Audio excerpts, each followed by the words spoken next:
We're here. Ay, Hershey. Hershey! We're here sa Abraham because we want to visit our lola. Yes. Ate! Hello, Hershey. Ayun, yung aso namin. Napakabait. Sabi na guys, hindi ako makapag-post ng Valentine's. Really? Wala akong Valentine's Day. For this year, because 2026 sucks. 2026 is the first year. Sabi ni Zach, February 11 birthday. I hate you! I hate you. February 11, wala ka sa kalula. Kami ng tatlo. Gusto namin. Nanay at tatay namin. Tita niya naman, gusto nang piyak kanina. Nagising ako, wala ako nakakain. Tapos nagsapo na ako ng alas 10. Tapos kano, kala ko nasa sleep paralysis ako gabi. Kasi hindi ako makagalaw ng mga 1 minute lang naman. Tapos yung naisip ko si nanay, like, wala ka, hindi ako ano ng mga multo. Kasi nakatulog ako. Pero matagal ako bago nakatulog na, kasi kasi daddy ng sitan.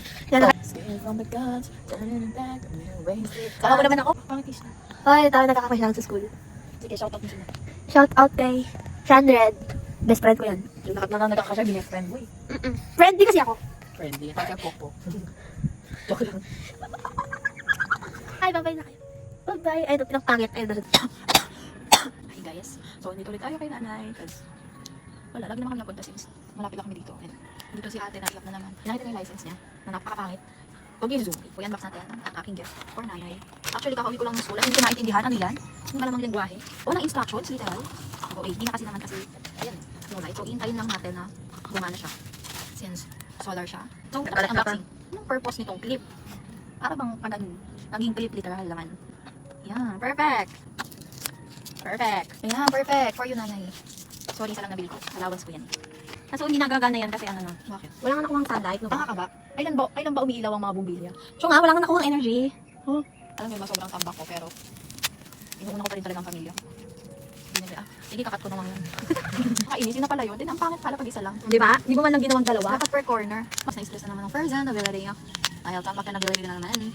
Ayan, puro audit na kasi nakakain. Tapos, na-culture shock ako sa government accounting. Kasi pala, news ko sa inyo guys, pasok pa din pala sa scholar. Pinangunahan ko lang kasi nga, akala ko hindi nakipasok. Kasi nga may 2.25 ako. So, parang nasa memo kasi namin, nung binigay pa nung una-una na. Ayun nga, so mga requirements namin, COG, or mga karaniwan. Ay. Tapos, merong kailangan papasa ka every sem ng 30 hours na community service. Hindi lagi mong pinaka-compliant. 2 years kang kulong sa gobyerno. Kumbaga nagtrabaho sa mayor's office, munisipyo. Tapos ayun nga, yun yung unang nakalagay sa memo. Kaya parang, ayoko namang makulong dito. Tapos late ko na na-realize na maganda din pala yun. Gawat pagkakaroon ka agad ng experience. Gusto mo makulong? Ayun nga, so bali 2 years kang magsiserve sa government. So, inisip ko siya na, nakakatamad naman, mag-aaral ka doon, ganyan. Ay, doon ka magkaka-experience, nakakahiya. Tapos, ngayon ko lang na-realize na maganda nga siya for experience. Kaso, nung naging subject ko naman yung accounting for government, pakahirap me. Ganun pala, kasi nakita ko pa yung mga budget, grabe. Sobrang palaro. Pinakita ko rin sa amin kanina yung mga General Appropriations Act, nakalagay doon lahat ng budget na na-approve na ni Pangulo. And update ko pala kayo, oh my gosh! Pumunta naman kami sa thesis. Ilan na to? Pang ilang update ko na rin yan. Pang 5 na? Actually, pang 7 na. So, na ba naman nung nag-ata, sabi dapat maximum of 5 group. Ayun. Sinunod namin, natapos na hanggang chapter 3, tapos pagbigay sa kanya, bawal yan nak. Sabi ng admin, hindi pwede. Kasi yung next na gawa namin ngayong sem, wala namang RRM. Eh di nagkakagawa na kami chapter 1 at 3. Sayang. Yung next namin na ginawa, kinlatch ko din, hindi namin napoconsult. Ngayon, binago na naman niya. Ayun. Nakakainis, dami kong ginagawa. Objective, so, statistical treatment, population, tapos nakakainis. Nai-stress na ako. Tapos nagbago ng advisors. Ayun, sabi, may chance tayo guys na mag-INC. Wala ka ba tiwala sa amin, ma'am? Isasabay nyo pa sa Macboard at CA namin next sem. Hirap-hirap lang. Hindi na ako delikado guys. So, pakabobo ko every week exam, 6 units, lahat ng major. Sakali na lang ako, wala nga ako natatanda. Nagano kaya to? Pag to di gumana talaga, ayoko na. Guys, iwan ko muna sa inyo ate ko, huwag niyo pabagay. Alam niyo kapag naiyak pa din ako. Kaya nakapanood ko yung, or nakita ko yung picture ni nanay. Hey guys, I'm harder. I think I feel my power grow. Love you know. Into the end. Parang sa'yo nanay. Into the end. Sa tingin mo ba matutuwa? Into the end. Ay, bibili ka daw ni Kina ng isa pang solar light. Go lang, para dalawa ng clip ko. Basta ako, gets kita te. Feeling ng personal to. Ano si feeling ang personal? Hindi na ako pasta. Wow. Pwede ba i-reveal tong registration number? Tanga yan, hindi ka pwede eh. Ay, bawal yun. Bakit? Hindi baka ako mabalik. Guys, may PRC na siya. Sana all. Kasi ako hindi lang titig. Halo ko kasi kay Elsa. Yan yung gagayahin. O, ikaw muna. Ayoko nga. Ako na lang. Asan yung remix mo? Everything that I bear, praise the Lord. Praise the Lord. Yun lang, praise. Napakabastos mo. Hindi na inisip ng Panginoon. Okay na yun, guys. Update ko kayo pag umilaw, pero parang hindi siya ilaw today. Hindi ni ilaw today, I swear. Anong sasabihin ko sa vlog na to? Giving my lola a gift. Solar for you, Lola. Yung bang mga nakakapasa sa board exam. Love you, nanay. Yun ang title. Love you. I love you. Nanay.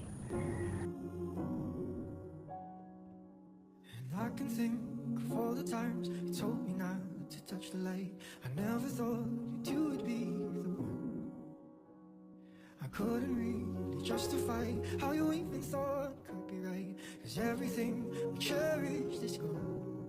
And in the end, can you tell me if it was worth a try, so I can decide? Leaves will soon grow from the banners of trees, and all will be alright in time. From waves over corn come the calmest of seas, and all will be alright in time. No, you never really love someone until you learn to forgive.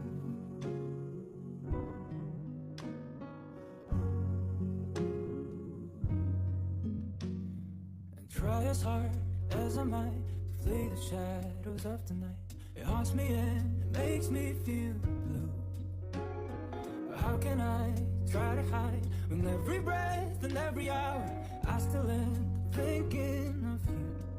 And in the end, everything we have makes it worth the fight. So I will hold on for as long as leaves will soon grow from the bareness of trees, and all will be alright in time. Waves overgrown come the calmest of seas, and all will be alright inside. Oh, you never really loved someone until you learn to forgive. I never thought that I would see the day that I decide if I should leave or stay. But in the end, what makes it worth the fight is that no matter what happens, we try to make it right. Leaves will soon grow from the banners of trees, and all will be alright inside. Waves overcome the calmest of seas, and all will be alright in time. And wounds of the past will eventually heal. I said all will be alright in time, 'cause all of this comes with a love that is real. I said all will be alright in time. I said all will be alright in time. I said all will be alright in time. And all will be alright in time. Oh, you never really love someone until you learn to forgive. You learn to forgive.